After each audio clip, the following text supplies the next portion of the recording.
Salut, dans cette vidéo, je vais vous parler de Blender, ce logiciel 100% gratuit qui nous permet de modéliser absolument tout ce qu'on veut puisqu'il est hyper puissant.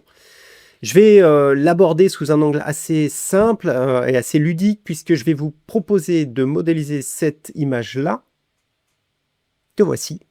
Cette image-là, donc c'est une lampe avec une forme un petit peu spéciale. Hein. Je suis allé sur Google, je tapais lampe et j'ai choisi juste la première qui venait parce que je trouvais la forme un petit peu rigolote avec le pied. Et puis c'est un objet qu'on pourrait modéliser finalement dans SketchUp avec une ligne qu'on ferait tourner autour. C'est d'ailleurs une des techniques qu'on va utiliser dans Blender, mais c'est l'occasion d'aborder Blender avec un objet relativement simple. Et vous allez voir que c'est beaucoup plus modulable et rapide à faire finalement que ça ne l'est dans SketchUp. Et en plus, il y a plusieurs méthodes. Je vais essayer d'être rapide et clair. Et si Blender vous intéresse, le premier lien dans la description, le premier lien des commentaires, c'est la communauté des créateurs 3D dans laquelle il y a une formation Blender d'initiation pour les bases, vraiment l'interface, les commandes de base, les pousser tirer, enfin les extrusions, comment on modélise, comment ça fonctionne, quoi. Et après, on pourrait bientôt suivre tous les autres tutos qui vont arriver et qui pullulent sur Internet, quoi. Donc je commence tout de suite sur mon écran.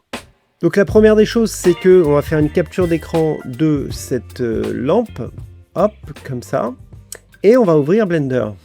Donc Blender, je vous mets aussi le lien dans la description, c'est blender.org et vous prenez la dernière version, c'est celle que j'ai et qui va s'ouvrir devant vous. Voilà Blender, donc quand vous arrivez là, ce que je vais faire, c'est que je vais sélectionner tout ce qu'il y a là et le supprimer. Et ensuite, je vais importer, donc fichier importer, l'image. Alors non, ça a changé, maintenant c'est ajouter mesh, ajouter image, et on choisit mesh plane, c'est-à-dire que c'est l'image qui va arriver comme un rectangle en fait.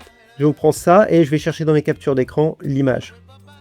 Ok, l'image c'est censé être ça, sauf qu'elle est toute grise, vous avez vu, donc c'est parce que je suis pas en mode ou dans un mode de vision qui permet de voir les textures, donc il faut tout de suite que je clique en haut à droite ici, tac, et voilà, et on voit l'image qui arrive.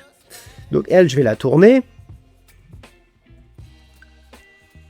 Je vais mettre face comme ça, je vais le lever un petit peu, enfin bref, on se place comme on le souhaite.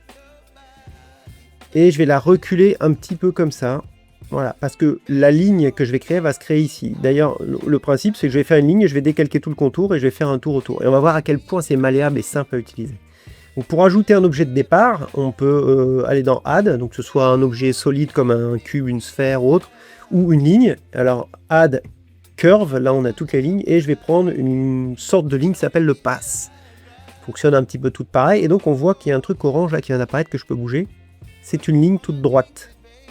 Ok, cette ligne, je vais pouvoir la travailler pour qu'elle suive les contours de mon objet.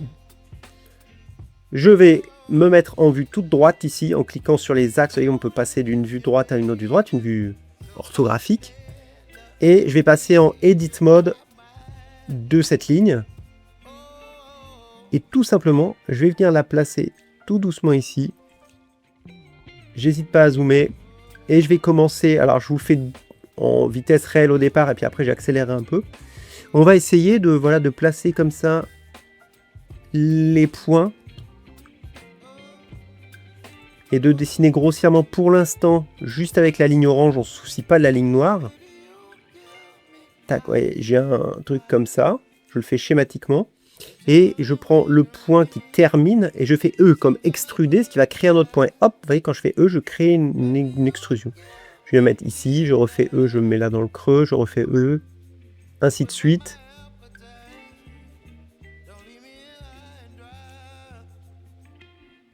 Arrivé en haut, j'essaie de suivre à peu près la forme là. Et on imagine que le petit truc monte jusque là et je le fais revenir comme ça. Donc si je regarde le trait orange, il suit grossièrement ma ligne. Par contre, ce qui compte, c'est le trait noir. Et là, quand je reviens en mode objet, on va voir que le trait noir, bah lui, qui est devenu orange d'ailleurs, celui-là, il correspond pas du tout. Parce qu'il arrondit pas assez. Alors, je vous explique. Je repasse, je resélectionne cette ligne, je me remets en mode Edit. Et là, on voit que quand je tire un point de la ligne orange, la ligne noire ne suit pas le trait. Pourquoi ? Parce que les arrondis qu'on voit ici de la ligne noire, ça fait les trois points. Les arrondis qu'on voit de la ligne noire dépendent de 3 points successifs. C'est-à-dire, je prends ce point-là, ce point-là, ce point-là, ce sont les 3 points qui se suivent. Et donc, la ligne noire va prendre les 3 points et va faire une moyenne. Comme ça. Ensuite, ça va prendre les 3 autres points. Et ça va faire une moyenne comme ça. Et puis ensuite les 3 points suivants, et ainsi de suite jusqu'en haut. Donc forcément, ça fait des arrondis très lâches. Si je veux qu'il y ait des arrondis beaucoup plus serrés, il va falloir que j'ajoute des points.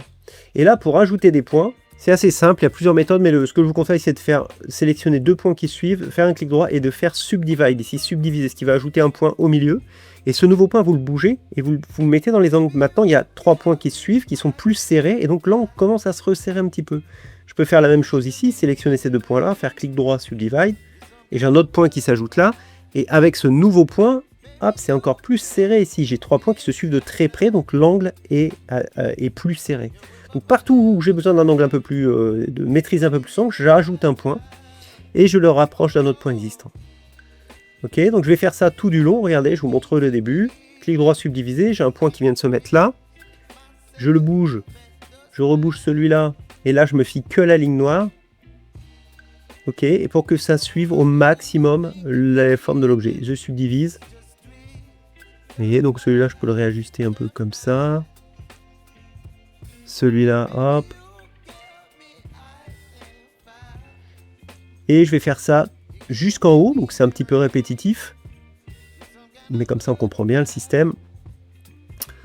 Je prends ici aussi, je subdivise, et après les nouveaux points créés, je peux les bouger un petit peu.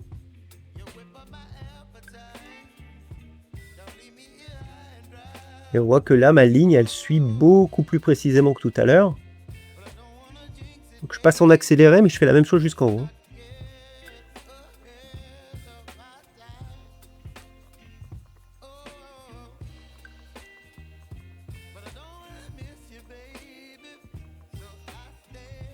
Donc là, j'arrive tout en haut, donc je vois pas, je peux faire que imaginer. Et j'imagine que ça vient jusqu'ici. Donc, ce que j'ai fait là, je repasse en mode objet, c'est simplement dessiner ça. À vitesse réelle, quand vous avez l'habitude, ça va beaucoup plus vite. Et maintenant, la suite, ça va encore plus vite. Je vais appliquer un modificateur qui va faire tourner cette ligne sur elle-même et créer exactement le pied ici. Donc je vais aller, en sélectionnant bien la ligne, aller dans la clé à molette ici, qui est la partie modifieur. Je vais faire ajouter un modifieur, et dans la partie Generate, je vais aller chercher un modificateur qui s'appelle Screw. Et Screw, en fonction de comment il est paramétré, il donne un truc comme ça. Alors si jamais vous n'avez pas du tout ça et que ça fait quelque chose qui n'a rien à voir, c'est que le point de pivot, le point de rotation n'est pas au bon endroit. Donc là, il faudra aller dans Option Origine et bouger le point de rotation comme ça, voyez, jusqu'à obtenir la bonne taille. Donc là, c'est ce que je vais faire. Je vais le bouger un peu comme ça.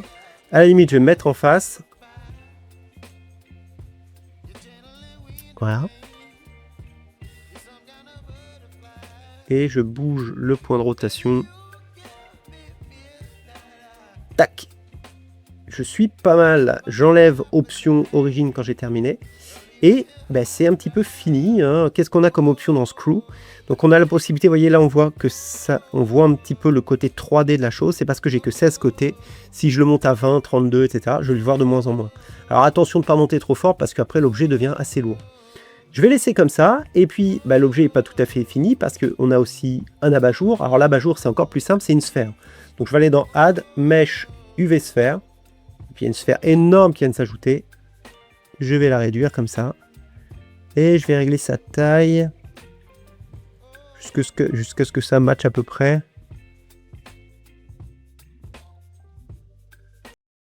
Je vais passer en mode édition. Et je vais couper la moitié de cette sphère. Donc je sélectionne la moitié basse, je fais supprimer au clavier, j'enlève les faces.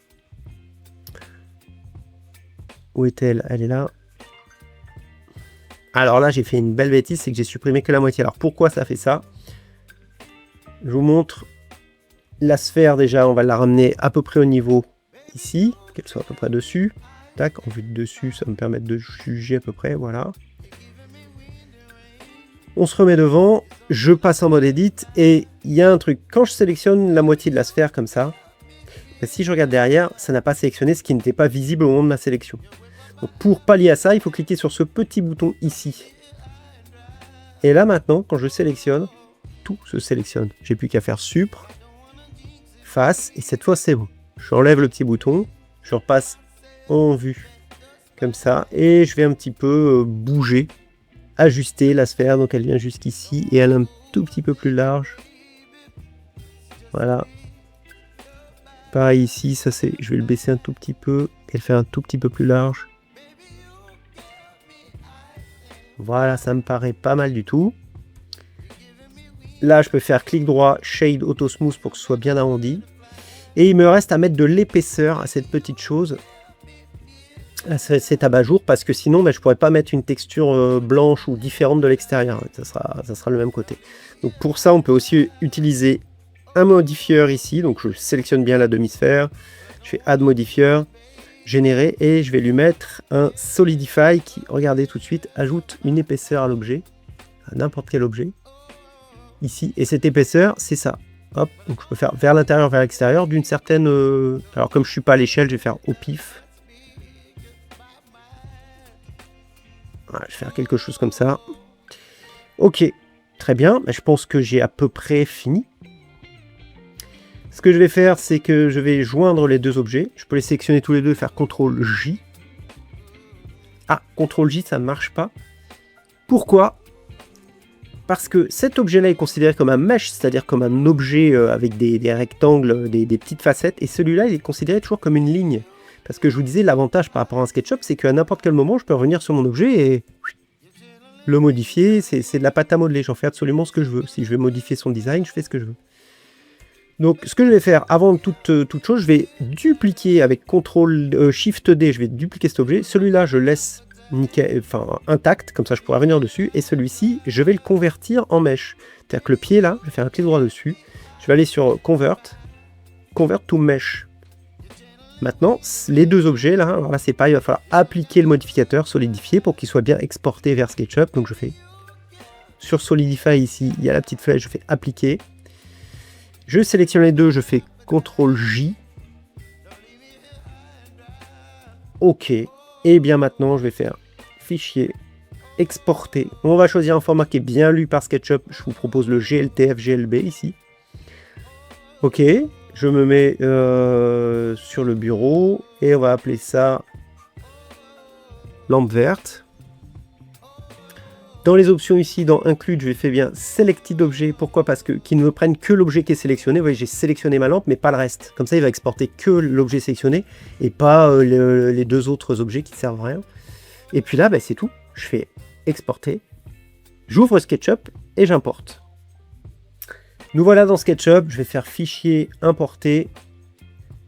Sur le bureau, je vais chercher lampe 2, lampe verte. Voilà, je fais Importer tout simplement. En fonction du poids de l'objet, ça va arriver. Elle est presque de la bonne taille parce que dans Blender, vous voyez, j'ai pas du tout fait attention à quelle taille était l'objet. Ok, maintenant ce qu'il faudrait faire, c'est nous mettre un petit peu de couleur là-dessus. Et là, je vais vous montrer une petite astuce.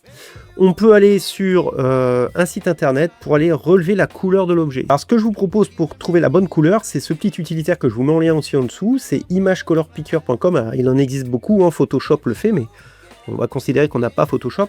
On prend la capture d'écran, on la glisse dedans. Hop, comme ça. Il arrive et maintenant j'ai plus qu'à promener, vous voyez, mon curseur qui détecte la couleur. Alors, vous voyez qu'avec les reflets, je sais pas trop où est la couleur. Je vais prendre celle-ci à peu près ici. Et là, il me donne un code hexadécimal ou un code en 4 chiffres. Nous, on prend les premiers, 128, 121, 73. On va aller côté SketchUp, créer une matière. Hop, une matière vierge, je l'appelle lampe verte. Et ici, il faut bien être non pas en roue chromatique, mais en RGB. Et je vais recopier les valeurs qui étaient... Alors, je les ai déjà oubliées. 128, 121, 73. 128, 121, 73. Et là, on retrouve le vert tel qu'il est sur la lampe. Donc, je vais le mettre un peu partout. Peut-être juste à l'intérieur ici. Je vais essayer de mettre un blanc. Il me semble que c'était comme ça. Donc je vais aller chercher un blanc de base de SketchUp et je vais l'appliquer juste à l'intérieur. Alors lui, il va falloir que j'éclate plusieurs fois l'objet. Voilà. Et là, vous voyez, malgré le fait que j'ai mis une épaisseur, quand je sélectionne, si je mets du blanc, ça va le mettre partout. Parce que je ne peux pas sélectionner seulement l'intérieur ou l'extérieur. Donc là, petite astuce aussi, si vous connaissez SketchUp, ça n'a rien de compliqué. Vous allez tout sélectionner en bleu comme ça. Vous allez faire un clic droit et adoucir les arêtes. Ce petit panneau s'affiche et vous le baissez et vous le remontez jusqu'à pouvoir sélectionner l'extérieur et l'intérieur indépendamment. Une fois que c'est bon, Et bien vous allez dans matière, prenez le blanc, vous l'appliquez juste à l'intérieur, et puis surtout vous n'oubliez pas de remonter. Voilà. Et on obtient quelque chose comme ça. Et ça, dans Verré, bah, c'est du plus bel effet. Je vous montre un petit rendu. On va vraiment retrouver le design de la lampe qui brille, etc. Exactement la même chose. Ah, j'ai oublié le petit capuchon tout en haut. Ici. On peut le rajouter après. Voilà, j'espère que ce tuto Blender vous a plu. N'oubliez pas que la formation d'initiation à Blender, bah, comme d'habitude, c'est dans la communauté. Vous trouverez toutes les formations d'initiation et toutes les formations complètes, payantes, les coachings que je propose, les formations plus longues avec les financements divers et variés. Donc, si vous voulez vous former à SketchUp pour la 3D, n'hésitez pas à me faire une demande, à aller sur la communauté. Vous allez voir, il y a tout ce qu'il faut. Et puis, je vais vous préparer d'autres tutos Blender si celui-ci vous plaît et si vous voulez vraiment comprendre ce que ce logiciel gratuit, encore une fois, je rappelle, peut vous apporter. Voilà, je vous dis à très bientôt dans une prochaine vidéo. Ciao!